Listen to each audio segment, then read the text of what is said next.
I'd just like to welcome everyone to today's webinar, which is 5 great ways to personalize your customer service. I'm delighted to introduce to you our speakers today. Oliver Lennon is the Vice President of Self-Service Solutions with Genesis, and prior to that you were with SpeechStorm? That's correct, Jonty. So I set up and founded SpeechStorm almost just over 6 years ago, and we got acquired and joined Genesis about 12 months ago. So. Okay, excellent. So a wealth of experience there. Also delighted to introduce Dylan Power. Dylan works with AIR, which is a quad-play telecommunications provider, which if my notes are right, phone, internet, broadband, TV, and mobile. So Dylan, what's your sort of role within AIR? Within AIR, I look after everything in the IVR, daily running of the IVR, the long-term planning, long-term strategy, all the project work. So anything that happens from the time they call to the time they land with an agent, that's my world. Okay, wonderful. And you're going to be talking through some of the personalization things that you've been doing within AIR. So welcome to today's webinar. In terms of some housekeeping, if you want to watch the replay and the slides, that is through this link here, callcenterhelper.com/recorded webinars, and that will be available later on this afternoon. I know we're going to be going through a lot of detail, and a lot of you do like to share the recordings with your team or with your management team, so it's quite good from that perspective. We are running a chat room alongside the webinar, and there is an added advantage for being in the chat room and participating, that we will be giving a bottle of champagne or a box of chocolates for the best tip. So if you've got any tips on how to personalize customer service, if you could use #tip in front so we can see it's a tip, or if you've got a question, use the hashtag question, and we'll be jumping through to that a bit later on. There is an added advantage of being in the chat room here, and the link for that is callcenterhelper.com/chat. It is in a separate window, so you'll need to have it on, often side-by-side works quite well, webinar on one side, chat room on the other. And while you're logged in, this link on the top right-hand slide here, download webinar slides, does exactly what it says on the tin, and you'll be able to get a hold of a copy of the slides to download, print off, or share, or make notes on.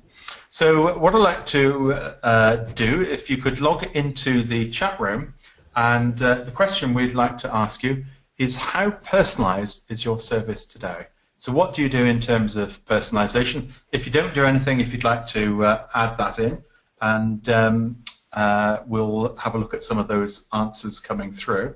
We've got a few more people who've just dialed. Michael from New York, Jill from Virginia, we've got Jasmine calling in from Manchester, and Sarah has just joined us from Birmingham. So in terms of personalization, if you'd just like to type that into the chat room, Miriam says we use rapport building techniques as well as non-scripted responses while chatting with customers. Oliver, seems to be quite common now to sort of throw out the scripts in a contact center and go freeform. That presumably makes personalization a lot easier.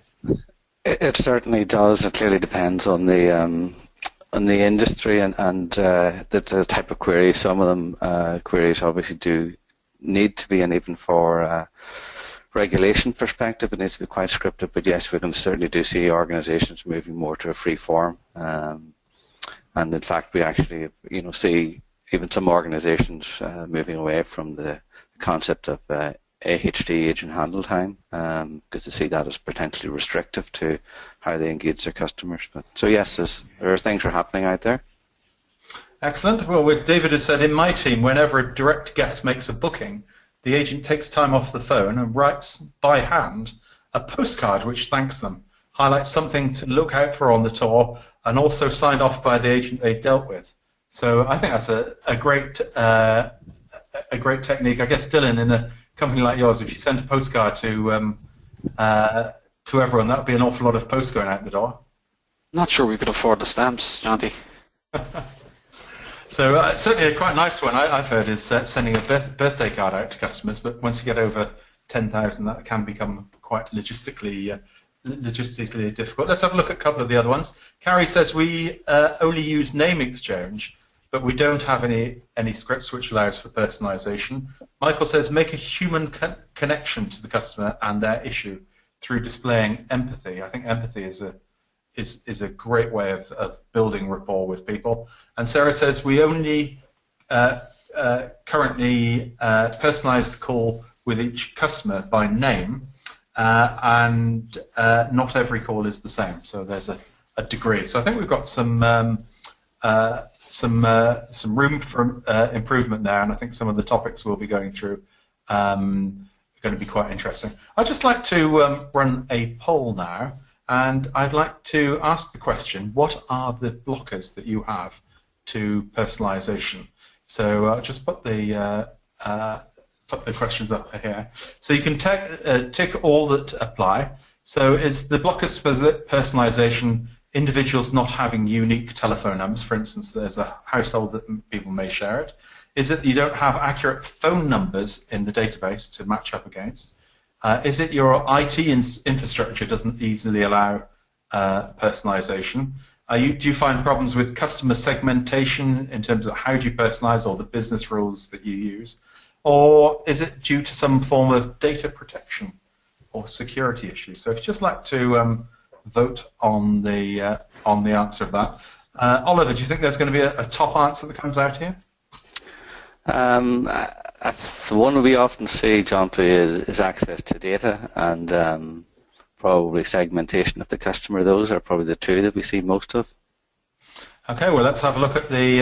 That sounds a bit like an each way bet there, but let's let's share the results. And certainly the customer segmentation indeed comes top. 50% of people. Sample size here is 56. 36% say it's the IT infrastructure doesn't allow it. 18% say not having accurate phone numbers in the database, and 18% say there's a problem with actually people sharing phone numbers like a home phone.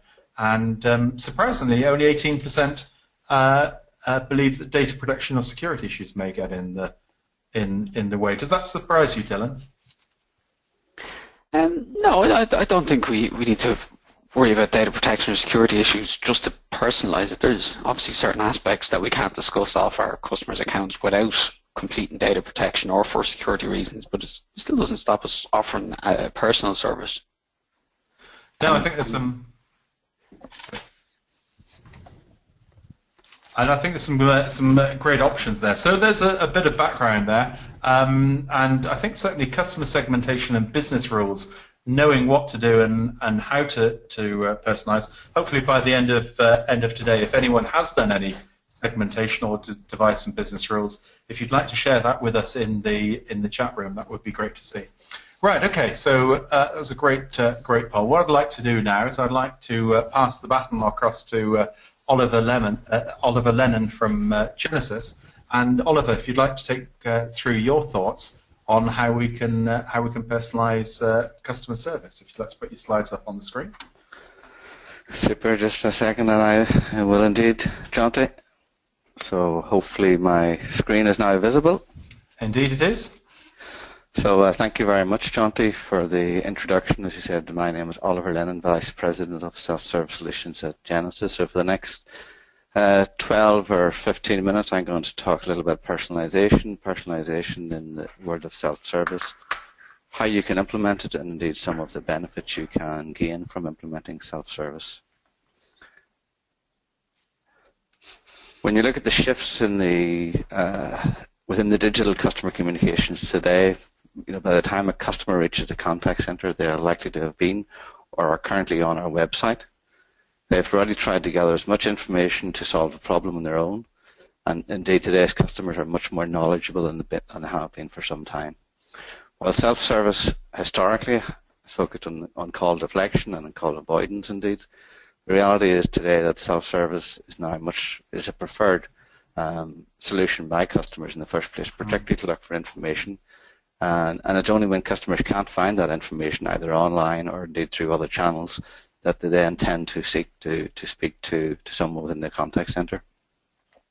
And if we look at the number of channels that we are using today, that is increasingly growing quite dramatically, and I'll show later on some of the some of the growth in that. So when customers embark on a journey such as purchasing an item, something around a query on billing, or indeed trying to get a resolution to a problem, over a third of those customers, and the stats that we have seen, would consume up to 4 channels for that journey. So for example, they may start on the website, then move to chat, perhaps onto social media, particularly if it's something they want to voice their opinion about, if it's a trouble or an issue. And usually lastly, they actually call out into the contact center to reach out to an agent. So the experience that they have throughout that complete journey is often varied, and certainly what we would see in the industry with a lot of organizations, the experience is very different as they cross those multiple channels. So while the volume of digital interactions is increasing at a rapid pace, voice has certainly not gone away. However, it is changing, with the majority of customers still prefer to use voice, primarily for complex issues. It could be that they've already tried to resolve their issue via self-service, or indeed it could be an emotional issue, such as a large purchase that they're about to complete or transact on. So although voice is a secondary point of entry now to the organization, it is still very much a critical point of entry for customers. And again, because our customers are consuming so many different challenges, I guess it's imperative that we create the experience with an outside in thinking, so not so much about how we serve our customers, but how our customers want to engage with us. So we need to create a consistent experience for those customers, and indeed be present with them throughout that journey from where they wish to interact with us. Again, a recently published report from Dimension Data, the 2016 Global Contact Center Benchmarking Report, with some 1,320, I think it is, global respondents, has charted the evolution of the self-service landscape over the past 3 decades. And as you can see, it is indeed rapidly changing, and particularly in the last number of years. So we've moved really from the era of the call center of the 1990s through to the multi-channel contact center, and we're now in the era of delivering omni-channel customer experience. And again, it's something we would see quite a lot from speaking to customers. And indeed, the report itself has highlighted that there are, on average, an incredible 9 channels available that the organizations make available for their customers to engage. And again, some of the results from that survey, for those who were surveyed, the top trend and the top priority for 2016 is omni-channel. Proactive automation and personalizing the customer experience by preempting customer needs is also seen as the cornerstone of driving an enhanced CX in the years ahead. And to me, the key takeaway, and certainly what we've been discussing today, personalization of services will be key to enabled by analytics, and this was seen as the key and top trend that's going to change the industry in the coming 5 years. So personalization, what is it? And very, very simply, the personalization is an approach that says one size does not fit all. The simple fact is this: self-service systems designed on the basis of a one-size-fit-all approach are effectively doomed to fail. Many of the contacts, as I said, coming into the contact center are entirely predictable. So if a customer has just received a bill, for example, or indeed is waiting for a delivery or has an outstanding payment to pay, by the time they pick up the phone, it's quite probable that the reason they're contacting you is about that particular issue. And we as an organization, we typically know that they have that issue. So personalization, in a nutshell, uses what the organization already knows to present only a few of the most relevant options to each customer who calls, with the result that they get a much better caller experience. They're more likely to choose self-service, and if they need to talk to someone, they will be routed to the right agent at the right time. For me, there's 5 key things, and the theme of the webinar, I guess, are 5 key ways to personalize or underpin personalization. I call them the 5 C's. First and most importantly comes the customer and what we know about the customer. So to fully unlock the power of personalization, it is key that we identify the customer when they contact us. If we cannot fully identify the customer, which indeed some of the cases, and go back to the poll, I think we had 18% of respondents didn't have access to a customer number. Perhaps we can use the CLI, the number they're actually dialing from, whenever they come into the contact center, and we can glean information even using that CLI. Perhaps it's a geographical region that they're calling from, or perhaps using Remember Me functionality. It might be that this customer has already contacted us a number of times a day already, so that will allow us to customize that experience. Secondly, when we've identified the customer, next really comes the understanding of the context of why they might be contacting us as an organization. It may be, as said, that they have an open order, or indeed they're expecting a delivery that day, or have an open fault.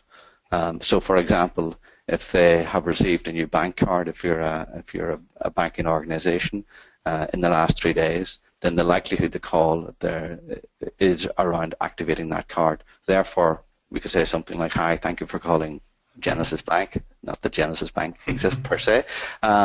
We see that you've received your new bank card. Would you now like to activate it? So that takes away from the traditional IVR approach that's many wide and many deep and causes huge frustration. If they say that, yes, that is why we're contacting you, you've got a very good result. You've got a very, I would say, extremely good customer experience. If it's not the case, then you can pass the contact or the call straight to the agent with all the context of why they've actually tried to contact you. Thirdly comes capacity. So capacity is really designed around how we can respond to that context. So we've identified who the customer is. We have some context of why they might be contacting us at that particular occasion. Now, what's the best way for us to respond to that contact? Is it self-service, or is it indeed putting it straight through to the right agent with the context of why they might be calling? Or indeed, is it pointing it to another channel? Perhaps, on that particular day you have a higher than average queue times. So why not offer the customer perhaps the option for a callback at a point in time that suits them? Fourthly, we look at control, and we look at control in two ways. So number one is control for the customer. So again, it's about, such as providing a callback, is giving them the option to contact you at a time of their choosing. But it's also about control from within the organization itself. So using insights to ascertain how the customers are engaging, and then in an agile manner, it's how do we actually use that insight to enhance and constantly improve the customer experience. We do that by adding in personalization, and I know Dylan's going to cover some of this later on this morning or this afternoon in his presentation. And the fifth point I would make, and again, as a lot of the covered earlier, and a lot of the industry and analyst reports are showing, we are now in the age of omni-channel. So personalization should not just be restricted to voice. It should not just be restricted to agent to customer conversations. We need to think really in the omni-channel world, given that 9 channels is the average number on offer from organizations, and indeed on any single journey, a customer may use 4 of those channels before they get to speak to an agent.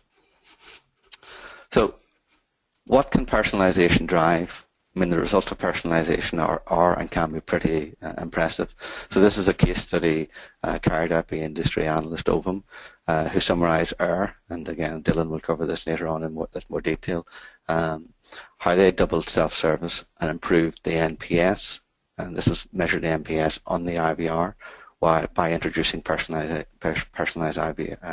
experience. So that's making the IVR a better experience. Therefore, callers are more likely to use that. One of the things, again, to understand about personalization is that sometimes a marginal improvement in a small area can have a much wider impact. Here we can see how just a few tweaks to just 2 steps in a process increases the performance of the service channel. When you look at each of these steps, the performance seems okay, so between 75 and 95% success at each step. But taken together, it means that just over half of the customers who get through successfully from start to finish. Small changes within a larger process or a journey will have more effect than you think. So, for example, and this is taken from one of our customers. We tidied up the back end data to ensure that it was more relevant. We were getting the data that was relevant to the contact. We stripped out some unnecessary information to reduce technical database timeouts. That saw a 5% increase. Step 2, we were asking an unnecessary question as part of the journey, and that allowed the customer to making the customer fall out of the process when in fact the question was no longer needed. By providing those marginal incremental changes, they're very simple, it had a huge overall effect of 14% more customers successfully complete the process, and that's 130, in this case 139 customers per day, or 50,000 calls a year. So again, simple changes can very quickly and dramatically improve the overall customer experience. So I've mentioned omnichannel. So when we think about omnichannel, we think about all the different channels that a customer might use, right from their smartphone, from the web, and we think about how customers move between those channels, often using multiple channels at the same time. With the exception of, I guess, face-to-face or indeed agent conversations, all of these channels offer the opportunity for self-service, for a machine-based interaction, as well as human support. And indeed, with the advent of the Internet of Things, it might be that it's machine-to-machine communications in the future. So we can apply the exact same personalization to any of these other channels, and customers don't even notice, or quite often don't even care whether indeed it's a human or a machine that's serving them, as long as they get the answer that they need for that particular transaction or that particular journey. 2016 paper from Forrester on thought leadership, they found that firms embracing omni-channel self-service are 62% more likely to effectively deliver personalized customer experiences. And organizations that employ omni-channel self-service also reported greater confidence in understanding customers and personalized interactions both across the channels and indeed within individual channels. So what might omni-channel personalization look like? So first of all, offer customers an easy transition from voice to digital. If they choose to call, perhaps it's easier to let them navigate through a series of visual menus, such as a visual IVR, while waiting to speak to someone, or provide additional information by, for example, filling out a form while they wait. Just think how much easier it is for a customer to tap in their email address rather than trying to capture that certainly on DTMF or indeed through speech recognition. So if it's a mobile customer contacting you, often the contact options that are more in keeping with the way that they're using their smart devices. Show them the presence, for example, maybe of the last agent they spoke to, let them directly search your knowledge base, or indeed make an appointment for a time that suits them directly integrated with the calendar. Again, for example, if customers are already on your website when they call you, which quite often, as is showed in one of my slides earlier, a significant proportion of callers are already on your website at that point in time, why not make it easier for them to choose the most appropriate next step? Giving customers a good and reliable information about wait times, for example, for various channels, lets them make informed decisions based on the urgency of their query, helps to set expectation and smooths out your own peaks and troughs within the organization. And I guess finally, something to think about, and take advantage of the omni-channel, so the capabilities of mixing both assisted service and self-service. So for example, if you need to capture a payment in the course of a chat conversation, just perhaps present the customer with a self-service, and we would call a micro app, to do that for themselves, optimizing the experience for the customer and the agent, as well as fulfilling some requirements around PCI, for example. So I'm going to conclude and wrap up. There's a few things. So hopefully what you've gained, I know it's quite a short summary. There are 5 things to consider about in terms of personalizing the experience. Number 1 is the customer and what we know about the customer. Secondly, it's the context. So why might they be contacting you? Thirdly, it's the capacity and how you can best respond, be that with self-service, an agent, or indeed pointing to another channel. Fourthly, we have the control and how that can improve their experience, either by giving more control over to the customer on how they contact you, or indeed by making changes to how the system works in an agile manner. And fifthly, and I suppose most importantly, think about all the channels you provide. Perhaps 9 or more, and start to think about how you personalize across each of those channels. Again, if you want to find out a little more detail, there's a lot of information on the genesis.com website, and we're more than happy to try and help you navigate this experience. So keep calm and personalize. Like that. John, back to yourself. Okay, thank you, Oliver. Certainly, I think your stage one there about identifying customers has historically been a bit of a bottleneck. Do you think it's getting a lot easier now to identify? I'm guessing that as people have got mobile phones, you tend to have that more an individual number rather than a home number, which could do for a whole family. It is indeed, certainly that's a key driver. The number of calls coming into contact centres now from mobiles far outweigh the number from landlines, and by using things like CLI, while that mobile number may not be stored in your own CRM system, the fact that you can store it in your own, perhaps in the IVR and the contact systems that come in, and you can start to do things like, as I said, personalisation could be as simple as if this person has already called you from this number 3 times in that particular day, then there's a fair chance that the 4th time they're contacting you, it's probably about the same issue, and perhaps you want to take them straight away to an agent rather than trying to force them down some form of self-service. So certainly using things like mobile phone, storing that information, remember me functionality, it's key to helping drive personalisation. And I was also struck there was a graph on your slides that said 75% of customers are on the website before they come into the contact centre. That is pretty amazing. Again, if you think of how we all live our lives, I mean, quite often what we will do is we will go onto the organisation's website to actually find the number to call them. Or indeed we might be trying to buy a product or pay a bill or doing something, and we get stuck on the web self-service aspect if we decide to call out, or we're researching a product.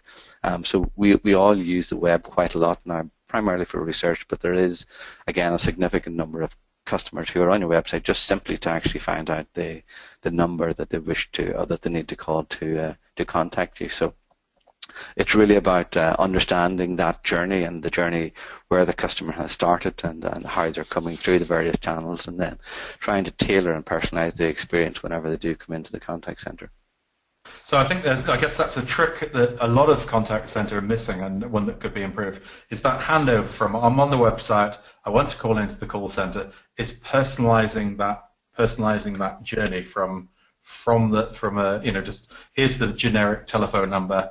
Okay, I'll pick that up, and I'm got to then re-enter all my details, to actually being able to more seamlessly take that transition across. I think that's becoming much more critical. I know we talked slightly earlier about screen popping, and that has traditionally been the mechanism to pass information to the agent, and that's fine in the telephony world.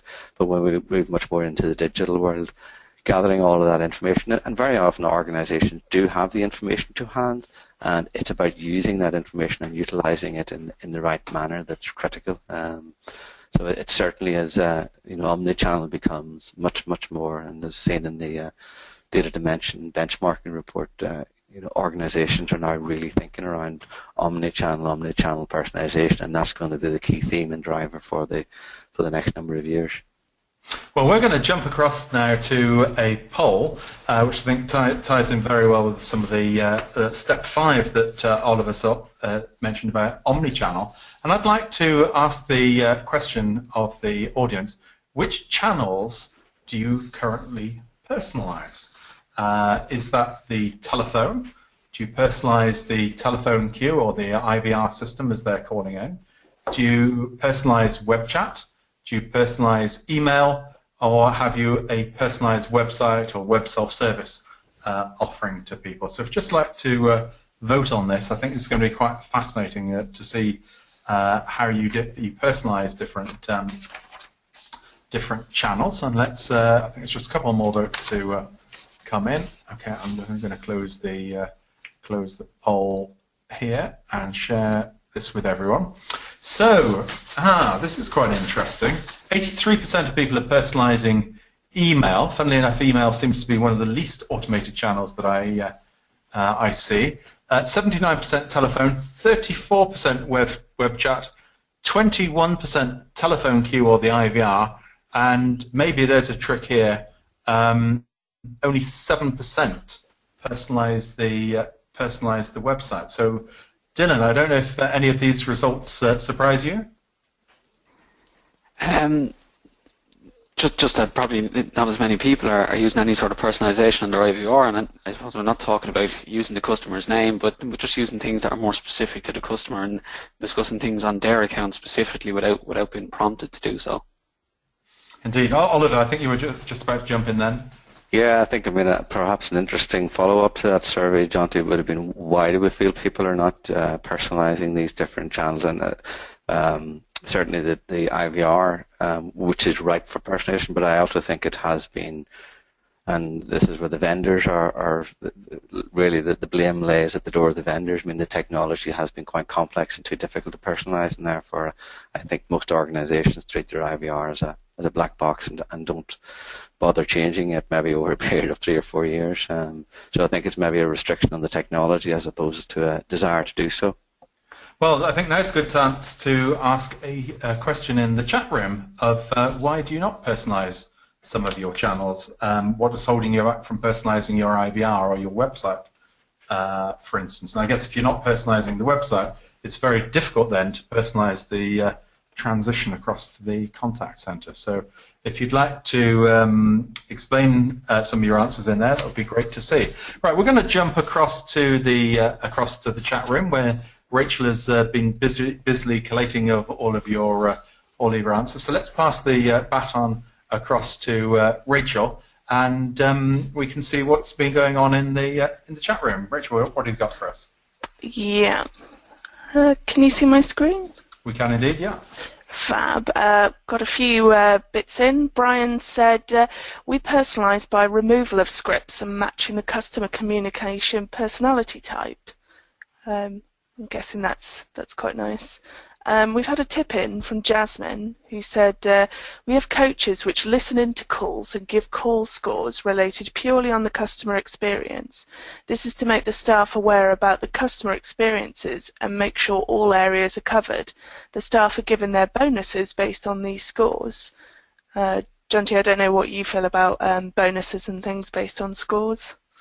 I think bonuses can be quite good, but like all metrics, once you turn a metric into a target, it stops being a good metric. So there is a danger that if you incent people on scores, people will find ways around it. But it is, I think, a good technique to demonstrate as a business that you view quality scores as important. I wonder if you have a personalisation, though, Jasmine, element based into that, or it's just about overall quality. Dylan, I don't know whether you have any sort of bonuses based on those sorts of things.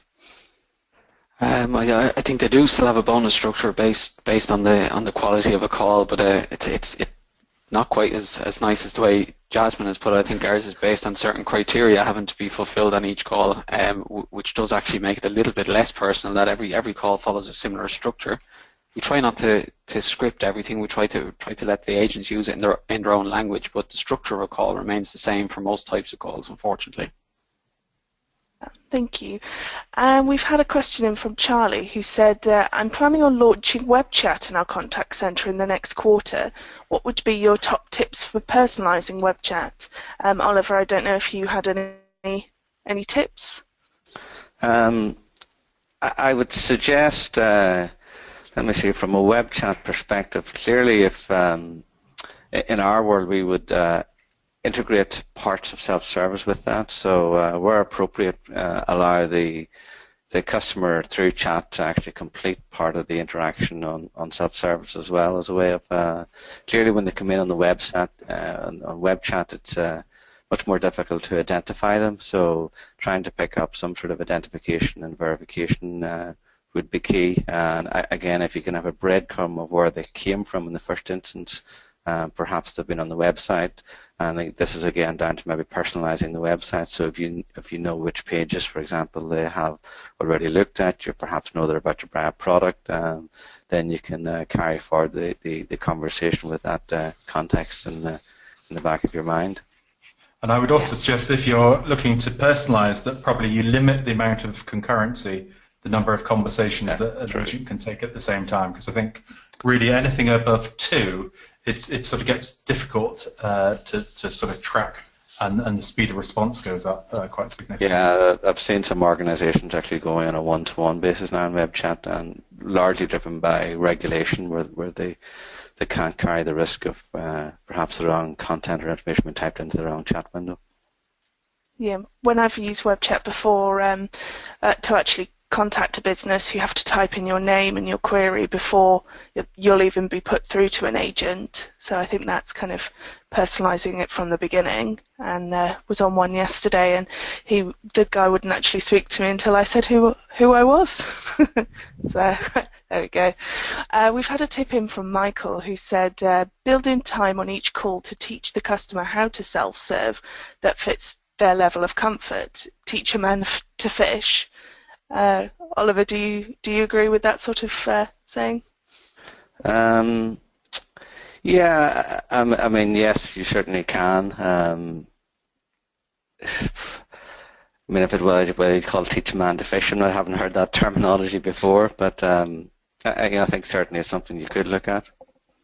Yeah, and Dylan, I suppose you could put that onto the IVR, kind of ways to self-serve. Yeah, and we do, and very often we actually bring a customer down, and I think I'm going to talk about it in a few minutes, that we automatically, proactively encourage them to self-serve, but also allow them the option to jump past that and move across to an agent. So they're still personalized, getting to choose their own channel, but we'll jump in with some personalization automatically as they're going through it, and some of which will just allow them to self-serve it and move on. Yeah. Okay, thank you. Barry said use agents that have been end users in the field that you're dealing with. In our case, it's automotive diagnostics. So our agents are former automotive diagnostics or a master technicians, which is really good. Charlie said, I don't see how or what benefiting personalising our IVR would bring. I'm guessing, Dylan, you're going to share your reasonings behind why you should personalise it in a bit. Yeah. Fab. Look out, Charlie. And Jasmine said, if the customer isn't happy, then how can the business be? Our customers are what we need to succeed. The call quality means that each call has to say certain things, but the main aspect is to make sure the customer is happy and making sure that they're receiving the best customer service possible. John T, I don't know how you feel about that. I think that was the comment, the follow-up earlier, and I think, yeah, absolutely. You need to ensure that the customer's happy and the customer's receiving the best possible service. So I very much agree with Jasmine there. Great. And we've got one final tip, which is from Michael. To personalise any interaction through any channel, acknowledge and thank customers for loyalty and past purchases. Dylan, what do you agree with that? I don't know if I do or don't, actually. To be honest, right, you've kind of caught me on that one. We're probably a little bit different than Michael's sense that our customers come on board and they tend to be 18-month, 2-year customers with us during the whole transaction. So they're kind of long-term customers with us, and they're not coming in to purchase a new product or a new piece every week or every month.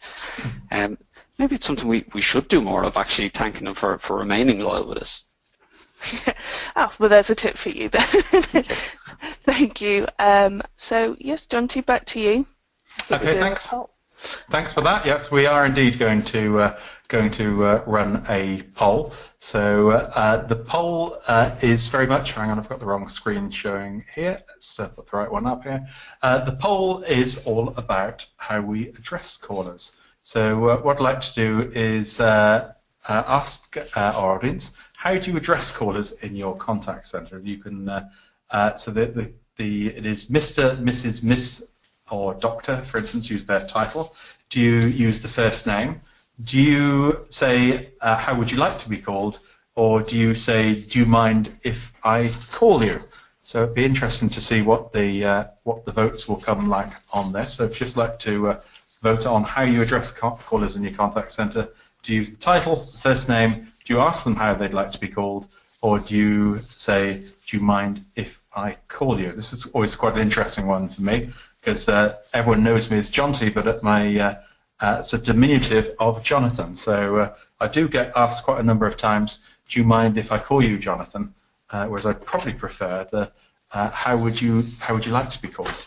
So let's have a look at the results here. And so here we are.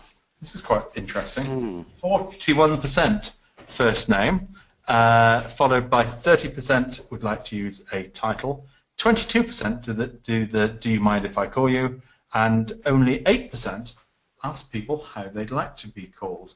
Oliver, I don't know if you've got any strong opinions on this. This is obviously a non-technology.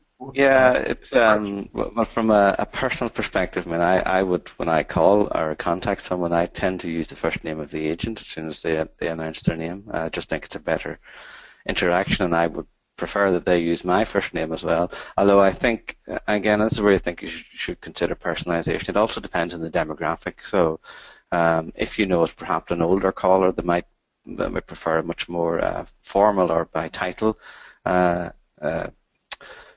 introduction. If perhaps it's a much younger demographic, generation Y, then you might address them in a different way. So I think, back to the point, understanding the context of who the customers are, their context, and a little bit more background will help you then personalize that experience even further. So personalization could be the title, or indeed it could be using their first name.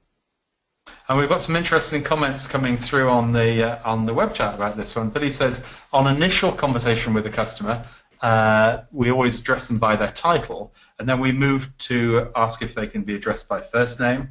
Charlie says we use all of those options depending on the circumstance. David said we use a prefix, or using a prefix, your title, can make the conversation awkward. Whereas Gladys says we use title because where we are in Africa, it's disrespectful to address someone by the first name. So I guess it depends also on where in the world you're located. Right, we're going to jump across to Dylan Power from Air, and Dylan's going to share with us some of his experiences with personalizing customer service, and in particular personalizing the IVR, which is one of the comments that was asked about what the benefits of doing that are. So Dylan, perhaps if you'd like to put your slides up on your screen, and like to share some of your experiences in personalization. Thank you, Jonty.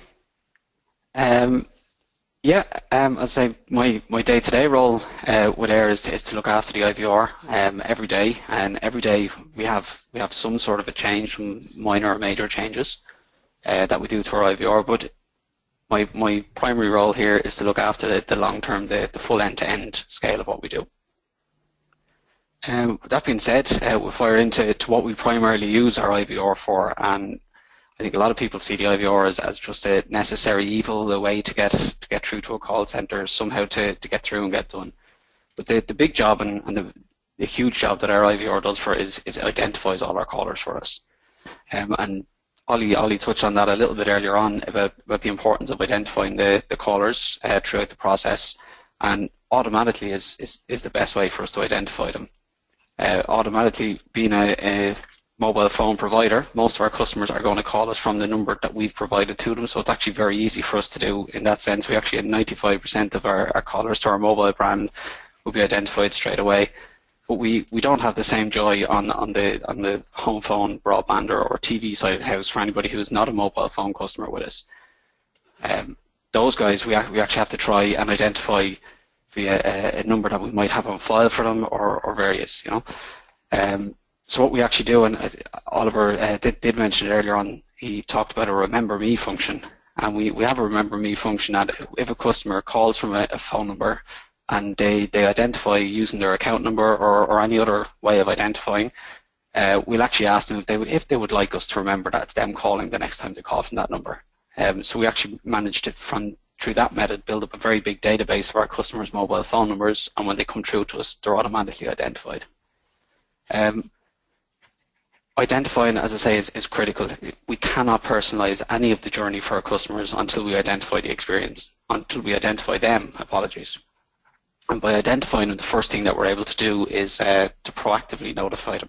So when we're talking about personalizing the IVR and where we personalize it, when we identify that customer, we can very quickly go and look at their account and see what's going to be important to them. Oliver did mention earlier on that there's very often a very specific reason that a customer is calling us, and as an organisation we know why that is. You see the kind of 6 or 7 main things I put up on the proactive notification side.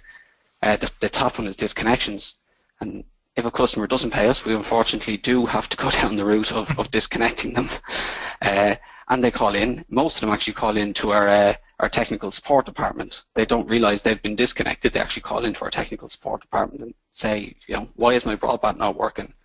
And what we're able to do is actually catch them at the very top of it, say, unfortunately you've been disconnected, and get them down through that method and that pathway and look straight away.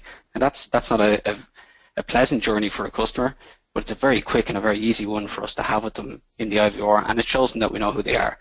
Some of the other personalizations are actually much more pleasurable for the customer. They do give them a very positive, very clean customer experience, and a couple of them are listed up the very top. They're kind of the fault updates and the regional faults as well.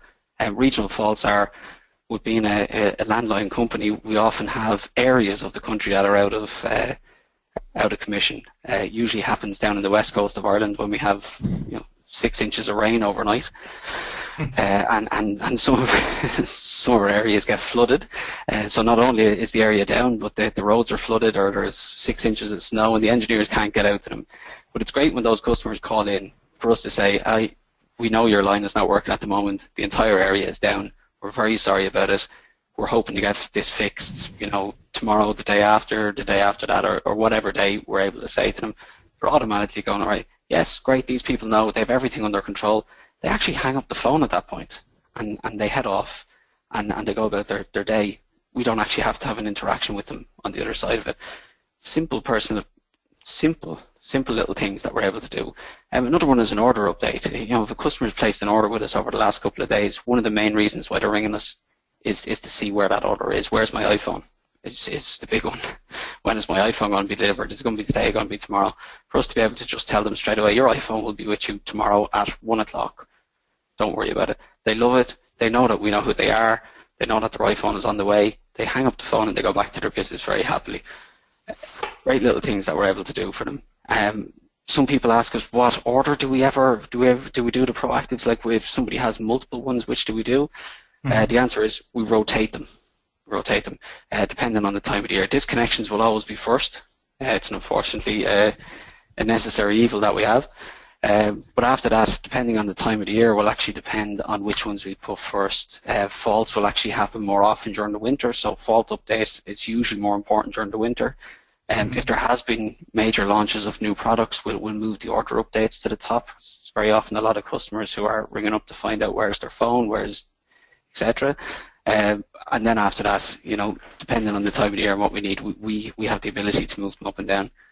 I have one more slide that I wanted to show everyone, and it's not something we often do, but we do make mistakes from time to time. And the one up the top is something that was mentioned earlier on when we were talking about the security on our IVRs. Do we use too much security, and is that the reason why we don't personalize things? And it's something that we did in the early days. We actually employed far too much security on our IVR. As long as we realized then we're a telecommunications company, and telling someone that their phone line is offline when they've identified, or when we know who they are, is not a problem. Beforehand, we were very much relying on them, not only identifying with us, but also having to verify a couple of details in the IVR, and it meant we really couldn't personalize a lot of things for a lot of customers.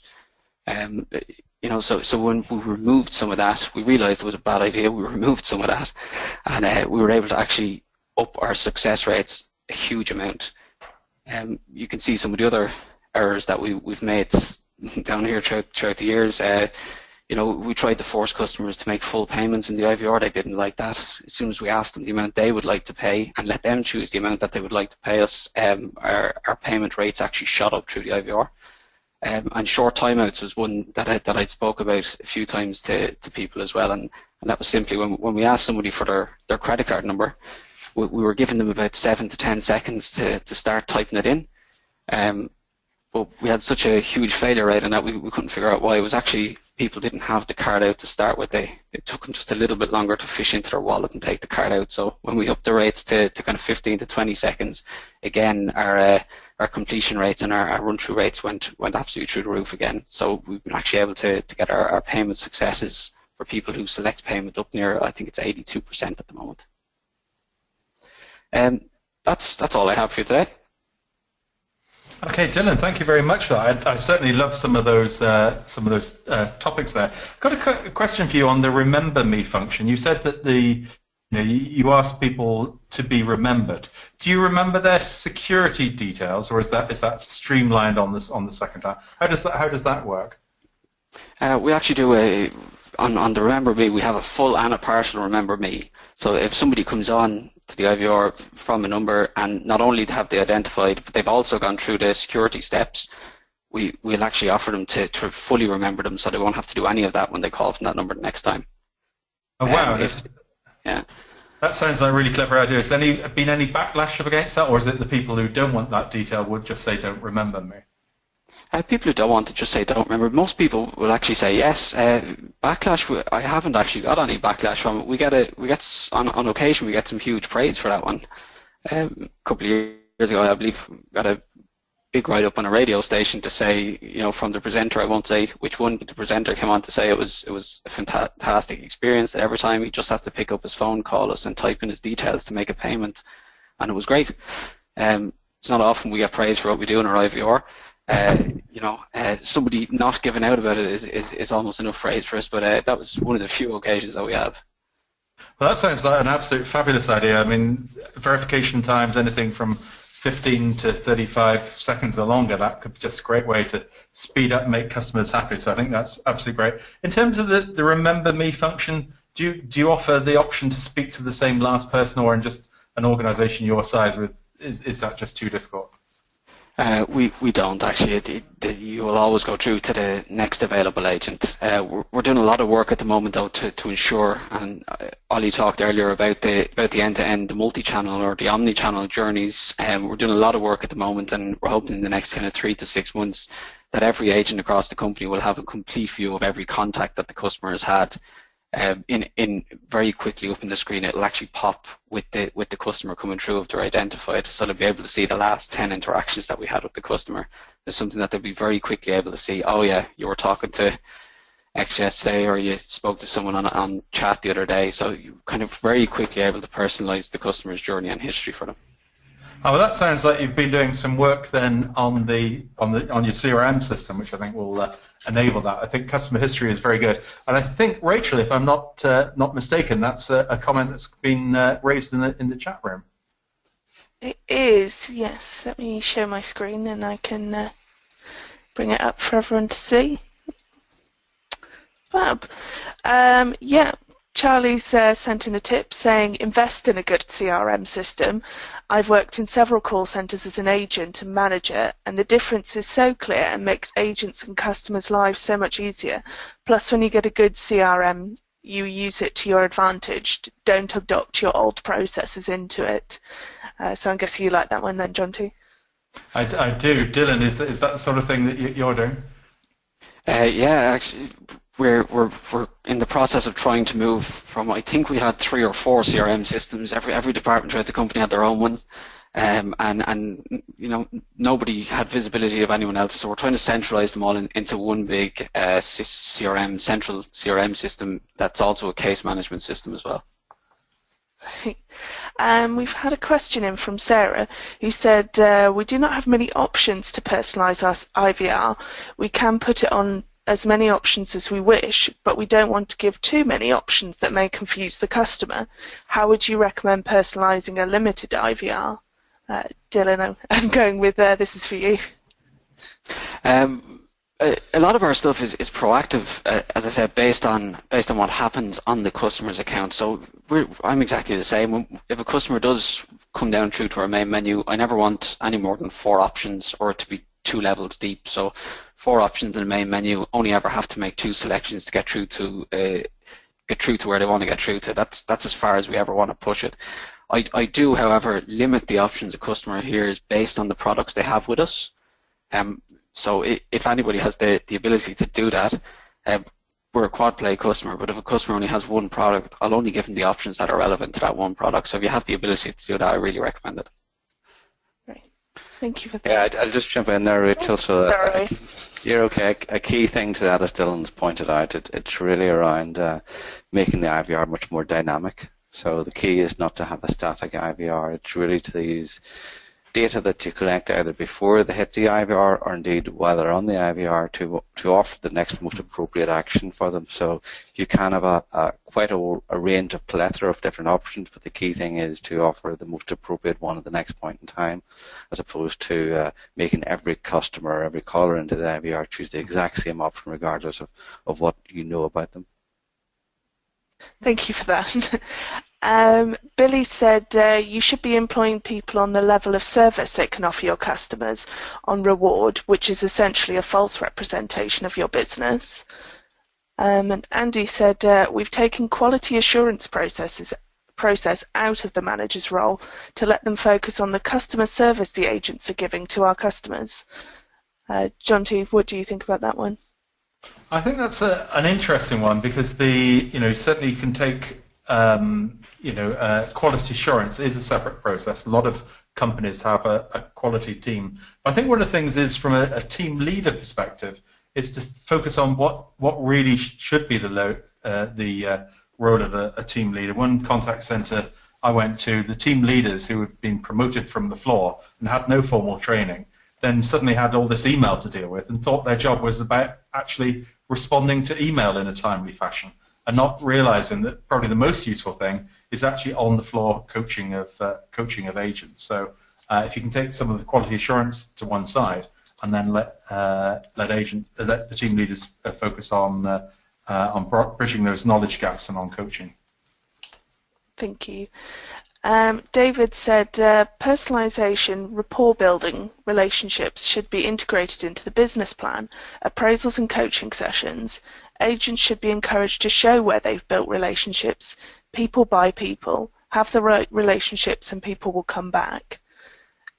And we've got one final question, which is from Sarah, who said, we're currently in the same situation. As soon as customers are cut off due to billing issues, they call technical support straight away, even though they say, I know I've not paid my bill, but do not select the option from the billing team and think technical support can assist. Can you recommend a way around this, even though we have the options on the IVR for billing? Dylan? Well, I know how we've done it, and as soon as we identify the customer, and this happens anywhere across our IVR that they identify, no matter what number they've rang or what options they rang, once they're identified as being disconnected, they're lifted out of that section of the IVR and they're actually brought into a almost closed off, what we call the reconnections area. They will still have the option to pay their bill and be reconnected automatically, or they will have an option to route through to an agent, but they will always go into one of our either billing agents or credit control agents. And we remove the ability for them to route to the technical support guys at all. Great. They don't know that we do offer them, sorry, Rachel, they don't know that we do offer them an agent. We don't tell them it's going to be a credit control agent. We do offer them the agent option, but it just happens to route down the right path for us. Great. John T, back to you. Well, thank you very much for that. I think we've had some fabulous insight then into some of the ways that we can personalize, and certainly things like remember me functions. I particularly like that. I think that's a key takeaway from today. Also, the ability to move people off the website, I think, is going to be very very important as well. So I'm afraid that we've reached the top of the hour, and if you could just type it into the chat room, what do you like best about today's webinar? If you could pop that into the chat room. A replay is going to be available later on today. That's at callcenterhelper.com/recorded webinars. And I'd just like to thank our two speakers for joining us today. It's been a fascinating insight into what Oliver calls the key trend for the next 4 years. So Oliver, thank you for joining us today. John T, it's been a pleasure. Thank you for having me. And thank you, Dylan. Thanks for joining us again today. Thank you for having us.